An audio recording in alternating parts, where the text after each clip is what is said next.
Bem-vindo à Escola do Discípulo, na nossa segunda aula sobre a exposição da carta aos Tessalonicenses, primeira Tessalonicenses e segunda Tessalonicenses. Seja muito bem-vindo. Hoje nós vamos entrar, na verdade, no primeiro capítulo da primeira carta de Paulo à igreja de Tessalônica, ou seja, aos Tessalonicenses, e hoje nós vamos falar sobre as características da igreja e o que Paulo fala sobre como nós podemos ser exemplos para outras pessoas. Então a gente vai ler, aí o capítulo é bem rapidinho, é um capítulo pequeno, aliás, a carta de Tessalonicenses, os capítulos são pequenos, é uma carta bem curta, a primeira e a segunda, então a gente vai ter nossas aulas aqui até menores em comparação a outras aulas, né? Eu sou o Felipe Bittencourt, para quem não me conhece, né? Eu já tive aqui no canal, falei isso na primeira aula, estou repetindo aqui, falando um pouquinho sobre a carta de Tito, de Paulo a Tito.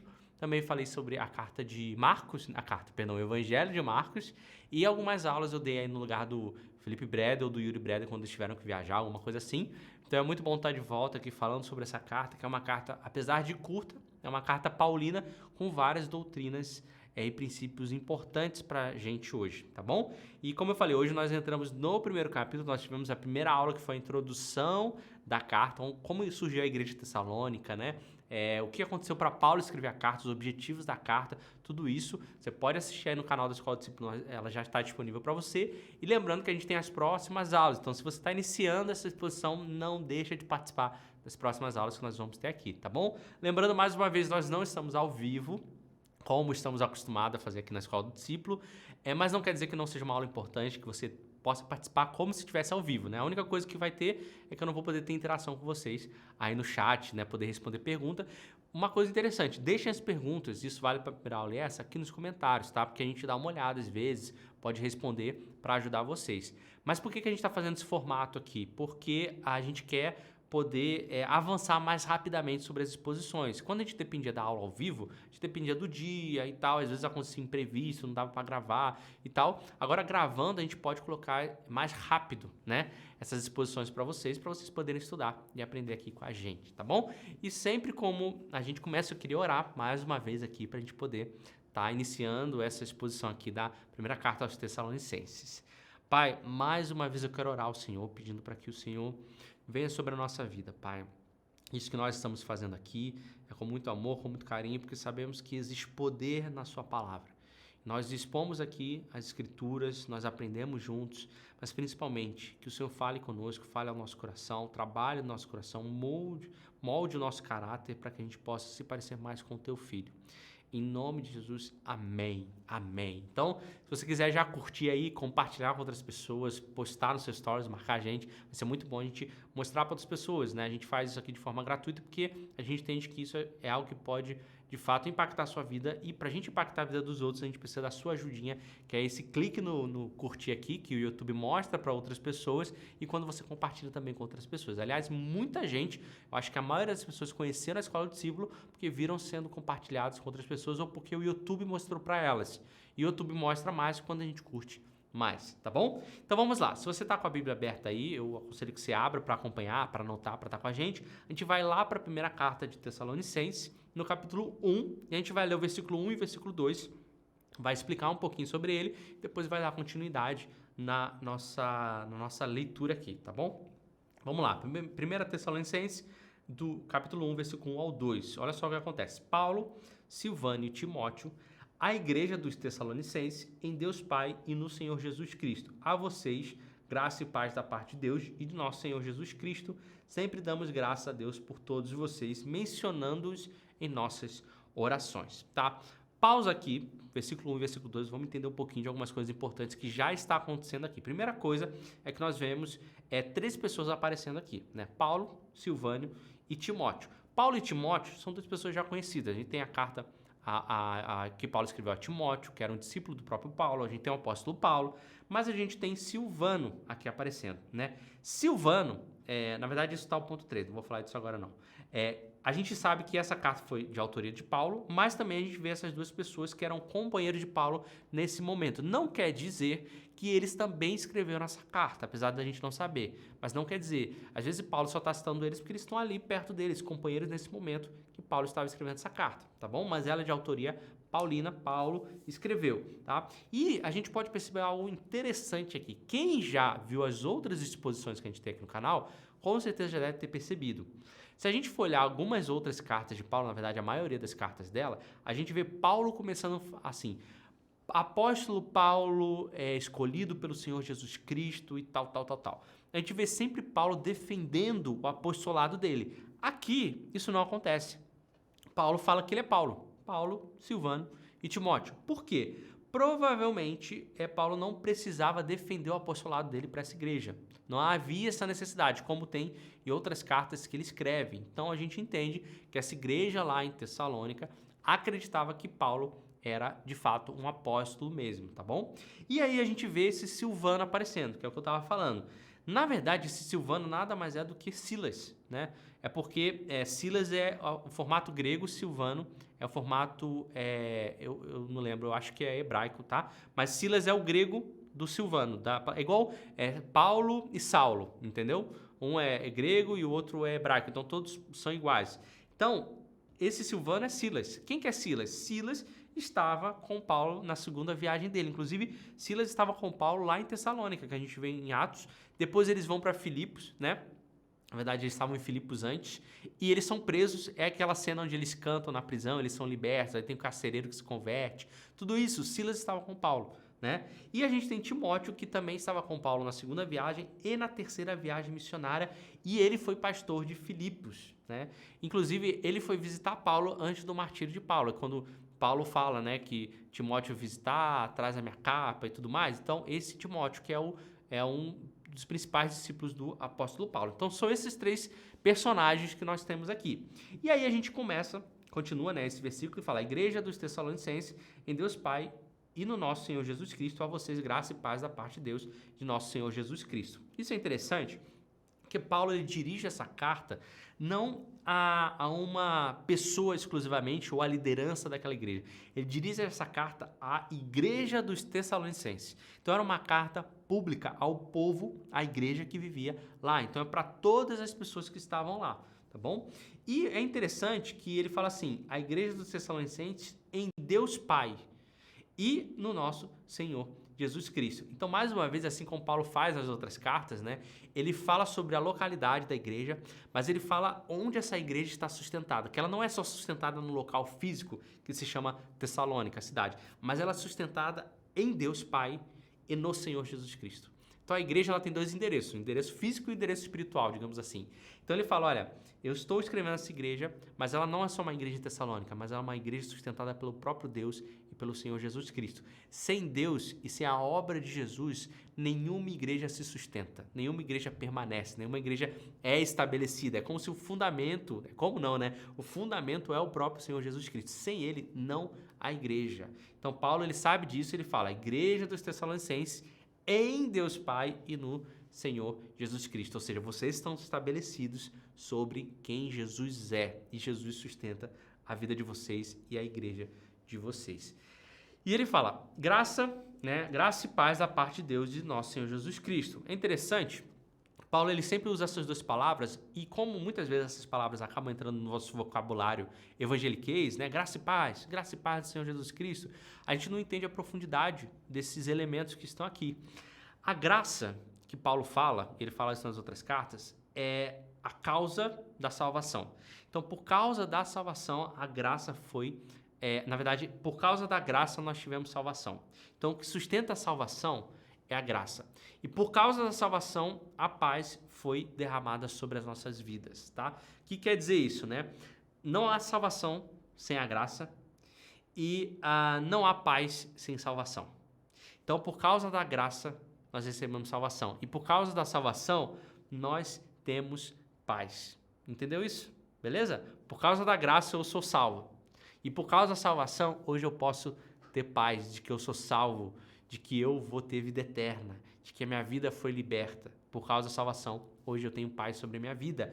E ele fala assim: paz da parte de Deus e de nosso Senhor Jesus Cristo. A fonte da paz é o próprio Deus e o próprio Senhor Jesus Cristo. E aí tem uma frase que eu coloquei aqui que é o seguinte, ó: a graça é a fonte e a paz é o rio que flui da fonte. Entende isso? A graça, salvação e a paz que é derramado por causa da salvação. Quem recebeu salvação foi pela graça e por causa da salvação eu tenho paz em Deus. Meio confuso ou deu para entender? Deu para entender? A gente vai falar um pouquinho mais disso mais para frente, tá? Para gente entender por que Paulo fala isso.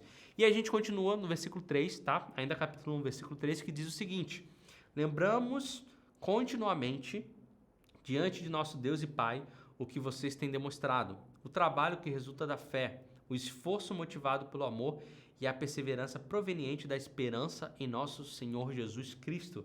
Sabemos, irmãos amados de Deus, que Ele os escolheu porque o nosso evangelho não chegou a vocês somente em palavra.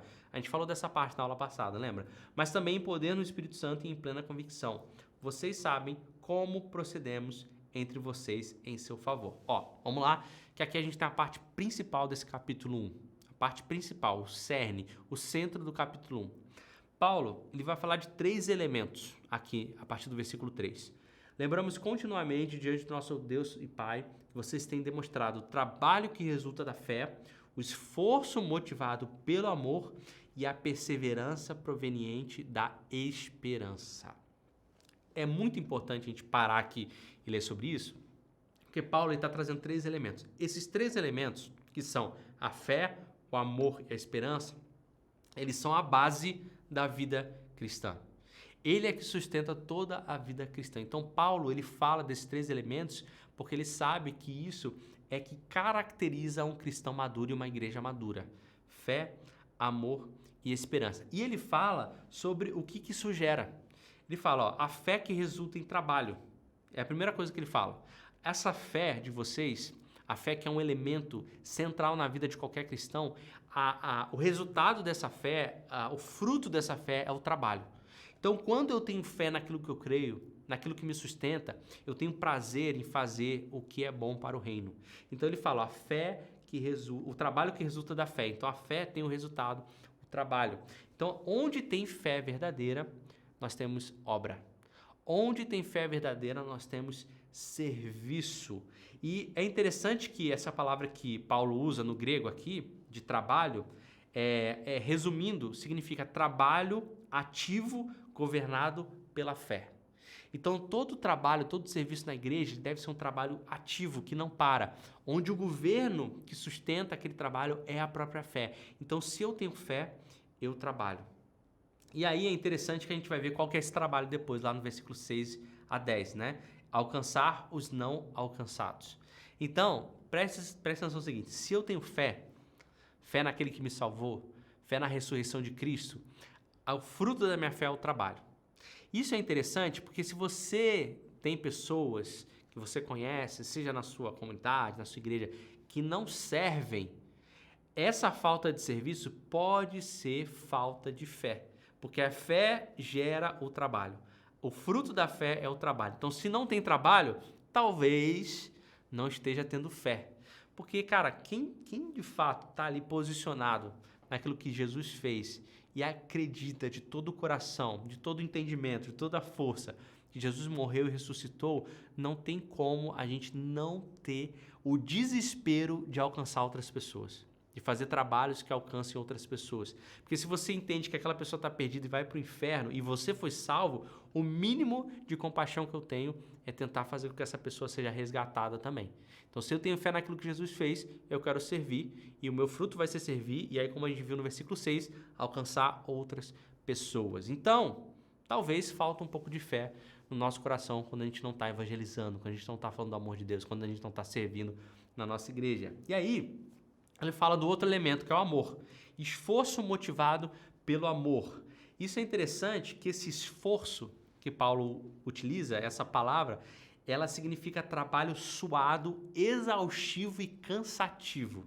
Ou seja, o amor que eu tenho pelo que Jesus fez por mim, ele faz com que eu seja exaustivo, que eu faça um trabalho, mesmo que seja um trabalho suado e cansativo, né? É como se fosse a lenha, né? A lenha para gerar um combustível. E o combustível, na verdade, a lenha é o amor das pessoas e o combustível é esse trabalho que eu faço. Então, o amor que eu tenho pelas pessoas e o amor que eu tenho no que Jesus fez em mim, não importa o trabalho que seja suado ou cansativo, eu vou lá e fácil. E a última coisa que Paulo fala é sobre a perseverança. Perseverança proveniente da esperança. E no grego, essa palavra perseverança que Paulo utiliza aqui significa, né, paciência diante das adversidades. Então, o que Paulo está falando aqui? Ele está falando, olha, vocês têm fé naquilo que Jesus fez, na obra de Jesus. Então, vocês trabalham para alcançar outras pessoas. E o amor que vocês têm faz com que esse trabalho, mesmo sendo cansativo, seja o combustível para vocês continuarem trabalhando. E a perseverança, mesmo que vocês estejam passando por perseguição, faz com que vocês tenham paciência para continuar trabalhando. Cara, incrível isso, né? E tudo isso parte do que nós temos em Jesus, do que nós ganhamos nele e no amor que nós temos pela pessoa. Então, esses 3 elementos caracterizam uma fé madura e uma igreja madura, né? Então, essa paciência, né? Finalizando essa questão da perseverança, essa paciência diante das adversidades, aguardando com expectativa triunfantemente a volta de Jesus. Então, eu estou aqui trabalhando porque eu creio no que Jesus fez por mim e eu amo aquelas pessoas, e mesmo que o trabalho seja suado, eu estou perseverando mesmo diante das adversidades, porque eu sei que no futuro Jesus vai voltar e eu vou esperar uma expectativa triunfante de que isso vai acontecer. Então, Paulo ele fala que a igreja de Tessalônica era uma igreja que tinha esses 3 elementos e agia dessa forma, né?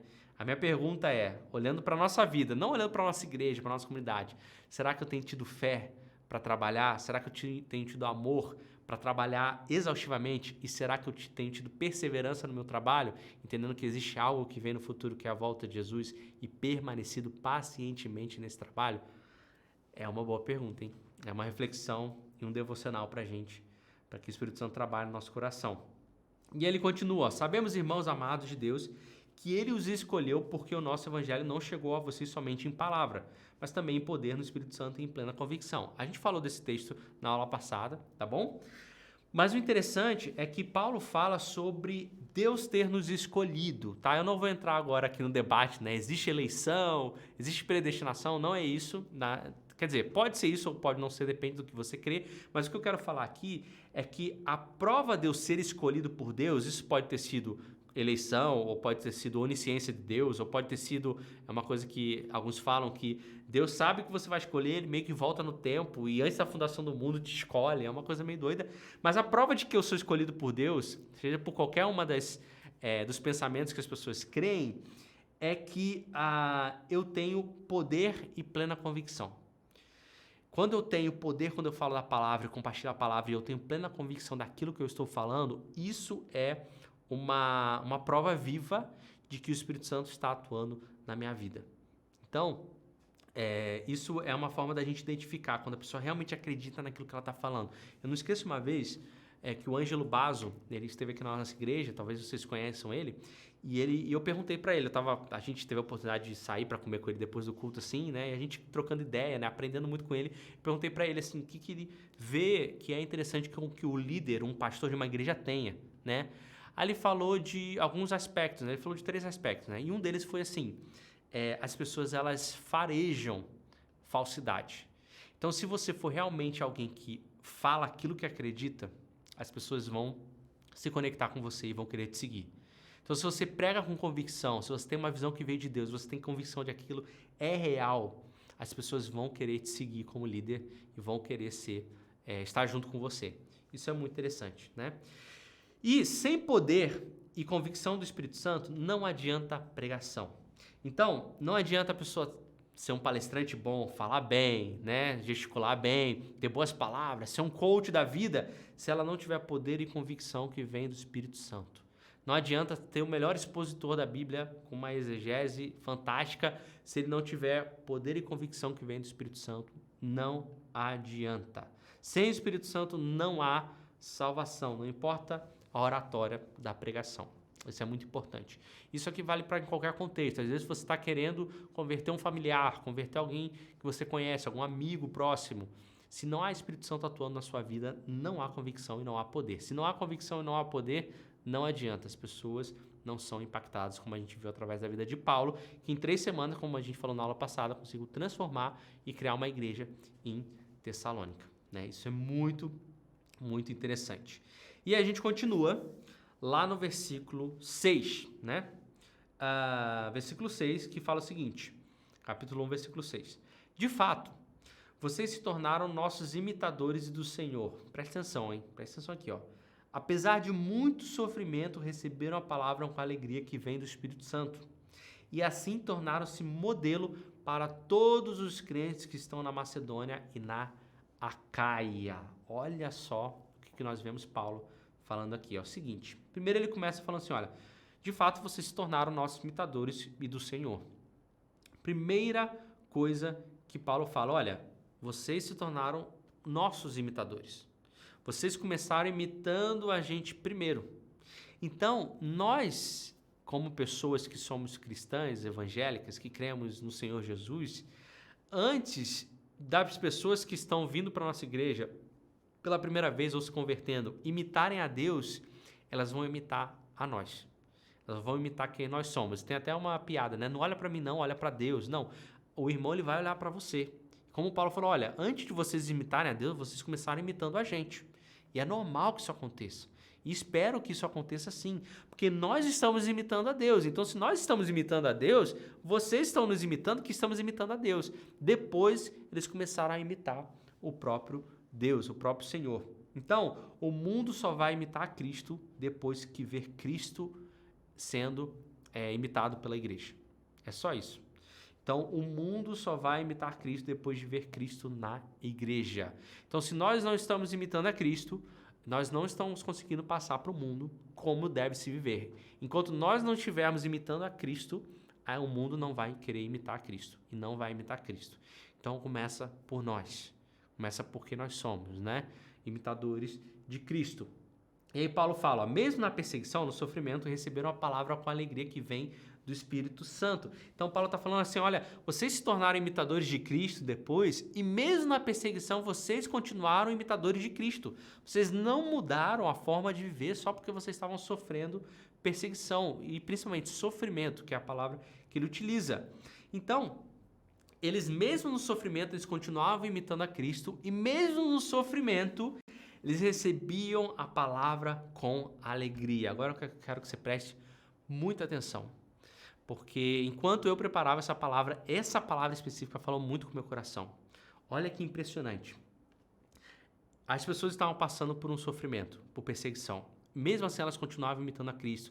E mesmo assim, elas recebiam a palavra com alegria. Elas recebiam a palavra com alegria mesmo na dificuldade. O que isso quer dizer? Isso quer dizer, meu irmão, minha irmã, que quando você... Estou tentando achar uma Bíblia aqui. Tem uma Bíblia aí, Mi? Quando você está passando por um dia triste, terrível, de sofrimento, você tem que ser alguém que quando você abre a palavra, mesmo no dia mal, aquela palavra te enche de alegria. Quando você... Pode deixar, vai deixar. Quando você é alguém que tem o Espírito Santo de Deus, você está passando por trevas, você está passando por dias difíceis, por dias de muito sofrimento na sua vida. Mas por causa do Espírito Santo de Deus sobre você, quando você abre a palavra, você é invadido pela alegria do Espírito Santo. É isso que Paulo está falando. Ele está falando, olha, os cristãos imitadores de Jesus, aqueles que realmente são imitadores de Jesus, mesmo se estiver passando pelo pior dia da vida deles, se eles abrirem a palavra, por causa da palavra e por causa do Espírito Santo que há em vocês, vocês são preenchidos de uma alegria. Vocês são preenchidos de algo sobrenatural, de algo que se você for olhar a circunstância do momento que você está vivendo, não era para você estar alegre, mas porque há o Espírito Santo de vocês, existe alegria sendo derramada sobre a vida de vocês. Por isso que ele finaliza falando assim, a alegria que vem da onde? Do Espírito Santo. Não vem da circunstância, não vem do seu próprio coração, não vem da sua própria mente, vem do Espírito Santo. Então, como que eu sei que eu sou um imitador de Cristo genuíno? É quando eu estou passando pelo pior dia da minha vida, eu abro a palavra e o Espírito Santo que está em mim me enche de alegria porque eu estou sendo alimentado pela palavra. Isso é incrível. Se existe um antídoto contra a tristeza, contra qualquer tipo de situação ruim sobre a sua vida, é a palavra de Deus sobre você. E o Espírito Santo que está em você vai gerar essa alegria sobrenatural que vai ser derramada sobre a sua vida. Você vai estar lá passando pelo pior dia da sua vida, pela pior situação, pelo dia terrível, pelo momento ruim, pelas notícias terríveis, mas você está sendo cheio da alegria que vem do próprio Espírito Santo, porque você está se derramando sobre a palavra de Deus. Isso é muito interessante. A gente é envolvido por algo sobrenatural quando a gente lê a palavra de Deus. É isso que Paulo está falando sobre essas pessoas. Eles são imitadores de Cristo e a alegria deles é genuína, porque vem do Espírito Santo, mas vem quando a palavra é falada ao coração deles. Isso é impressionante. E depois de imitar, eu viro exemplo, né? E essa palavra exemplo, né, que Paulo utiliza, né, vocês se tornaram nossos imitadores. Essa palavra imitador que ele utiliza é uma palavra grega chamada tipo, né? Então, você já deve ter ouvido nisso, né? Tipo é como se fosse, vem a palavra tipografia, que é letra, né, que é escrita, digamos assim. Antigamente, não tem mais hoje, né? Tinha lá a máquina de escrever ou até carimbo, né? Não importa onde eu carimbo, aquele carimbo vai deixar a mesma marca, não é? Esse é o tipo é aquela forma do carimbo lá. Então o que Paulo está falando é que não importa quem é a pessoa, é a mesma marca, é a mesma imitação, é a mesma forma, porque a forma é Jesus, e Jesus é uma pessoa só, e ela é colocada na vida de todas as outras pessoas, não importa quem a pessoa seja. E ao mesmo tempo, quando fala sobre me imitar, é como se eu estivesse imprimindo Cristo nos outros. O tipo que é em mim está carimbando a vida dos outros também, entendeu?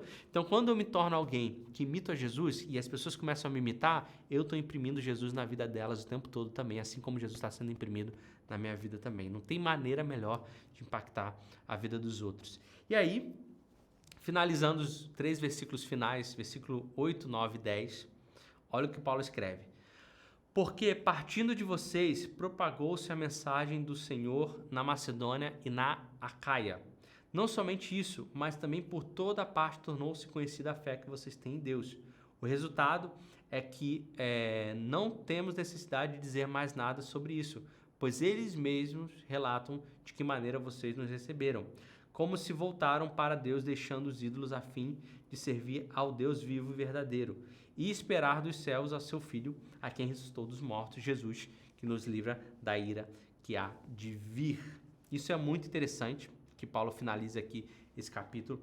E olha só o que ele começa a falar. Aqui ele já começa a tratar alguns aspectos que aconteciam na igreja de Tessalônica, né? Porque partindo de vocês, propagou-se a mensagem do Senhor na Macedônia e Acaia, pois eles mesmos relatando de que maneira vocês nos receberam, como se voltaram para Deus, deixando os ídolos, a fim de servir ao Deus vivo e verdadeiro. As pessoas naquela região, elas tinham muitos ídolos. A gente sabe disso, né? A gente sabe que naquela época, né, era muito comum ter ídolos, né, gregos, romanos, né? E quando Paulo fala da igreja de Tessalônica, ele fala, olha, a gente ficou sabendo pelos outros irmãos da região que vocês largaram tudo. Largaram seus ídolos para se voltar completamente e servir ao Deus vivo e verdadeiro. Então, parabéns para vocês. Vocês deixaram tudo de lado para poder fazer as coisas que são de Deus, né? Servir ao Deus vivo. E essa palavra propagou-se, né? A mensagem do Senhor na Macedônia, partindo de vocês, vem a palavra ecoar. A palavra grega significa ecoar. Então, Paulo está falando assim, olha, a mensagem de vocês, a vida de vocês, ela começou a ecoar por toda a região. Ela começou a se propagar por toda a região. Então, a mensagem de Cristo que foi falada para vocês começou a alcançar outros lugares como um eco, vai alcançando as coisas ao redor, por causa da vida de vocês e pelo que vocês têm vivido. E a palavra aqui, ela está no sentido de que não parou. É como se fosse ecoando e continuasse ecoando, ecoando, ecoando, ecoando e continuasse ecoando. Tá bom? Eu até coloquei um exemplo aqui, que é o seguinte, aquela época, os ídolos eles eram tão comuns que largar os ídolos para servir ao Deus vivo era uma coisa assim, absurdamente espantosa e uma grande coisa, né? Qual que é o exemplo que eu queria dar? Por exemplo, hoje o celular. Né? Ninguém mais deixa de usar celular. Você sai, você esquece carteira, mas você leva o celular. Se você esquece o celular em um lugar, você fica desesperado. Então é como se Paulo estivesse falando assim, olha, vocês estão tão apaixonados por Deus que vocês até deixaram de usar celular. Vocês pararam de usar o celular, vocês não querem mais saber de celular. É só um exemplo para mostrar naquela época que como o ídolo era comum, fazia parte do dia a dia deles o tempo todo, como o celular é nosso. Então, o impacto que a pregação do evangelho foi tão grande na vida deles, que eles largaram mão de tudo, de algo que era comum, do dia a dia, que é algo que fazia parte completamente da vida deles, para servir ao Deus vivo. E o que acontece? a verdadeira conversão, ainda nessa parte aqui, é se voltar para Deus e deixar os ídolos e servir. E aí eu escrevi aqui no slide, né? Quem não serve a Deus provavelmente tem ídolos na sua vida. Quem se volta para Deus e abandona os ídolos começa a servir. Olha que interessante isso. O que Paulo está falando? Ele está falando, olha, por que vocês deixaram os ídolos a fim de servir o Deus vivo e verdadeiro? Então, por causa de vocês terem deixado os ídolos, vocês começaram a servir o Deus vivo e verdadeiro. O que isso a gente pode concluir? Pode concluir que se pessoas não deixam deuses na vida dela, elas não servem aos deuses vivos. Eu até posso me voltar para Deus, mas se eu ainda tenho deuses na minha vida, é mais difícil eu servir. Eu continuo sendo frio em relação à obra de Deus. Então, se existem pessoas, ou se você é uma pessoa que ou não serve na sua comunidade, não serve a vida dos outros, num projeto social, de fato não faz um trabalho mesmo de serviço, avalie o seu coração para que talvez você possa não ter abandonado alguns ídolos na sua vida. Obviamente não ídolos como existia naquela época, né? Que eram entidades mesmo, né? Monumentos e tal, né? Peças, mas alguns outros ídolos do coração que podem estar dominando a sua vida e te impedindo de servir. Isso é muito interessante, porque eu vou dar um exemplo prático aqui, né? As pessoas, quando elas arrumam desculpa para servir, né? Então, você quer trazer voluntários, por exemplo, para alguma coisa que vai acontecer na sua igreja, ou nem para sua igreja, alguma coisa para o evento social, para o evento evangelístico, as pessoas arrumam desculpa para não ir. E é cada desculpa que não faz sentido nenhum, né? Claramente, a gente vê que as pessoas não estão colocando aquilo como prioridade. Se as pessoas não estão colocando aquilo como prioridade, é porque tem outra coisa como prioridade. Essa outra coisa é o ídolo na vida dela. Ela não abre mão disso para não colocar o serviço a Cristo como prioridade. Então, se existem pessoas que não estão servindo, é porque elas têm ídolos na vida dela, no qual elas colocam como prioridade e dão desculpa para qualquer tipo de serviço e voluntariado que elas podem fazer. Então, meu filho, a gente acabou de falar isso aqui. As pessoas que de fato entenderam que elas têm fé, amor e perseverança e esperança, né? Elas servem a vida para alcançar a vida dos outros, mesmo que o trabalho seja suado, entendendo que elas estão fazendo uma obra eterna e relacionado com a expectativa da volta de Jesus. E finalizando, né? Paulo fala assim: esperar dos céus o seu Filho, a quem ressuscitou dos mortos, Jesus, que nos livra da ira que há de vir. Essa palavra espera dos céus a seu Filho, essa palavra espera, ela tem um significado de pessoa que espera feliz um hóspede. Sabe quando você recebe alguma mensagem, né, e fala assim, olha, fulano vai para sua casa, né? E é alguém que você gosta muito, algum parente, alguma coisa assim, aí o que normalmente a gente faz, né? Dá uma arrumada na casa, né? Dá aquela faxinada, alguma coisa desse tipo, né? Quando Paulo utiliza essa palavra, ele está falando assim, olha, nós somos aquelas pessoas que esperam com felicidade a volta de Jesus como se fosse um hóspede de honra. Então nós estamos o tempo todo arrumando a nossa vida, arrumando a nossa casa com a expectativa feliz de que ele vai chegar. Eu estou ansioso, me preparando para a volta dele. Então ele está falando, olha, vocês da igreja de Tessalônica, vocês são pessoas que esperam ansiosamente ao hóspede que virá. E vocês esperam com expectativa e feliz a volta de Jesus. E a base para a espera, né? A espera dos céus do seu Filho, a quem ressuscitou dos mortos, Jesus que nos livra da ira que há de vir, né? Paulo, ele coloca aqui a quem ressuscitou dos mortos, porque ele sabe que a ressurreição, ele é a base para a nossa expectativa. Sem ressurreição de Jesus, não há expectativa sobre a volta dele. Porque sem ressurreição de Jesus, ele não está vivo, ele não vai voltar. Mas nós sabemos que ele ressuscitou. E a ressurreição é a base para a nossa expectativa da vida que há de vir, de que ele vai voltar e nos resgatar e acabar com toda a tristeza desse mundo, restaurar todas as coisas e finalmente estabelecer o reino completo dele sobre essa terra. Tá bom? E Paulo, ele escreve isso porque essa doutrina da ressurreição lá em Tessalônica estava sendo questionada, né? E se a ressurreição é questionada, meu filho, a nossa fé é em vão. Paulo vai falar sobre isso. A nossa fé não tem porquê.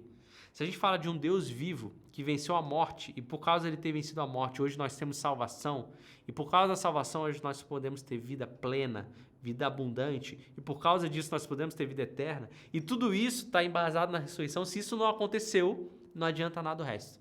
Não tem por que pregar o evangelho. tem por que fazer mais nada. Então, Paulo sabia que isso estava sendo questionado lá na igreja por algumas pessoas. Será que Cristo ressuscitou mesmo? Será que ele realmente ressuscitou e está vivo hoje? Paulo ele coloca isso aqui porque ele sabe que isso é a base do cristianismo. E isso sustenta toda a nossa crença, a nossa fé.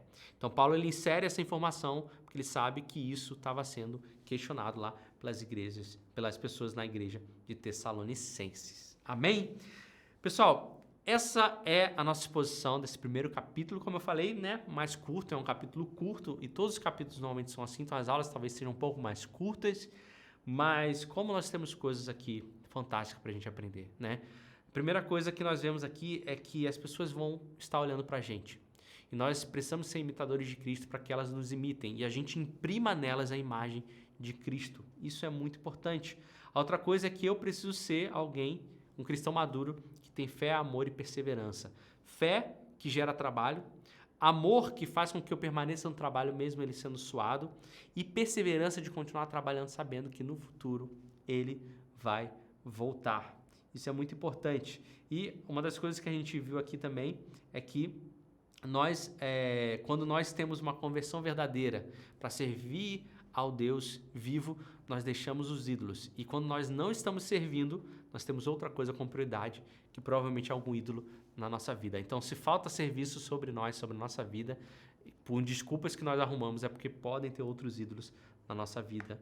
E nós precisamos deixá-los para servir ao Deus vivo e verdadeiro. Amém? Gente, muito obrigado por você que esteve aqui com a gente. Mais uma vez, se você não curtiu, não compartilhou, faça isso para que mais pessoas sejam alcançadas. Lembrando que nós vamos continuar essa exposição nos próximos capítulos aqui, tá bom? Vai ser muito bom se você puder continuar estudando a carta de Paulo aos Tessalonicenses, beleza? A gente se vê no próximo vídeo lá no capítulo 2 de 1 Tessalonicenses. Até mais, Deus abençoe.